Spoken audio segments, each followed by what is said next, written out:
हाथी गुम्फा शिलालेख। हाथी गुम्फा शिलालेख प्राकृत भाषा में एक 17 पंक्ति का शिलालेख है जो ब्राह्मी लिपि में ओडिशा भारत में भुवनेश्वर के पास उदयगिरी पहाड़ियों में हाथी गुम्फा नामक एक गुफा में खुदा हुआ है।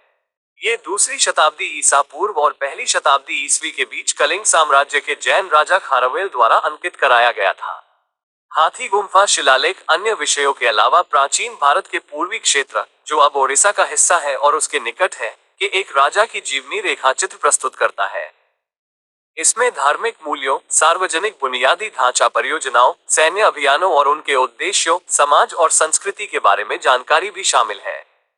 पुरालेख की दृष्टि से यह शिलालेख पहली शताब्दी ईसा पूर्व के मध्य से लेकर पहली शताब्दी ईस्वी के प्रारंभ तक का है। हाथी गुम्फा शिलालेख अनुवाद। खारवेल का हाथी गुफा शिलालेख भुवनेश्वर अंतर्राष्ट्रीय हवाई अड्डे से लगभग 5 किलोमीटर 3.1 मील पश्चिम में उदयगिरी में पाया गया है।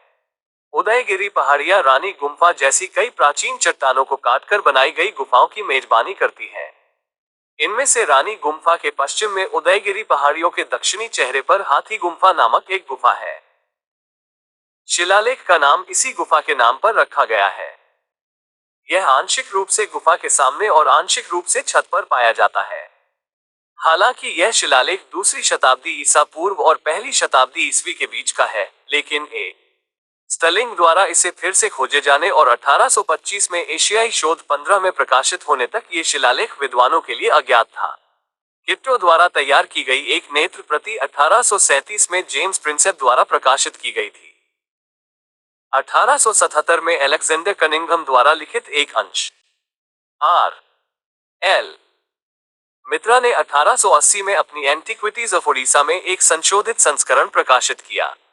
इस महत्वपूर्ण शिलालेख का पहला भाग 1884 में भगवान लाल इंद्रजी द्वारा प्रकाशित किया गया था।